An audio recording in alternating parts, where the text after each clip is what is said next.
Hi guys! Ngayon naman samahan nyo akong gumawa ng personalized pad paper gamit itong aking book press.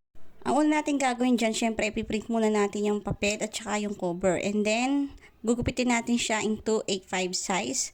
And then, itataktak lang natin siya na itataktak yung papel hanggang siya ay magpantay-pantay para wala siyang maiwang bakante. Tapos, ilalagay natin yung ibabaw ng ating book press at lalagay natin yung mga tornilyo niya para siya ay mahigpitan. Ng mahigpit na mahigpit para ma-sure natin na hindi man lalaglag yung mga papel niya at madikit na madikit siya sa bawat isa. Walang maiiwang page sa bawat isa. Tapos, ipipress lang natin. Pag sure na tayo na nakalak na ang bawat isa at talagang mahigpit na siya, kukuha lang tayo ng cutter. Ika-cutter natin yung pinakaibabaw ng papel para pasok na pasok yung glue. Ulit-ulitin lang natin yung pagka-cutter. Hiwa-hiwain lang natin yung pinaka-taas ng papel para yung glue pumasok siya sa bawat pages ng mga papel. And then, gamit itong aking stick grip padding glue, ito yung ilalagay ko yung kulay red para kagayang-kagaya siya ng mga papel na nabibili sa market.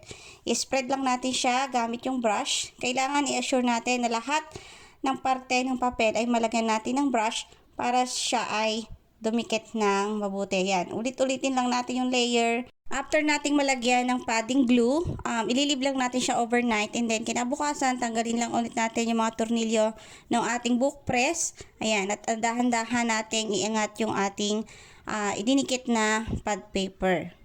At ito na, tapos na ang ating ginawang pad paper. O diba, napakadali lang gawin ang ating personalized pad paper gamit lamang ang padding glue at saka ang book press. Ito na ang ating finished product!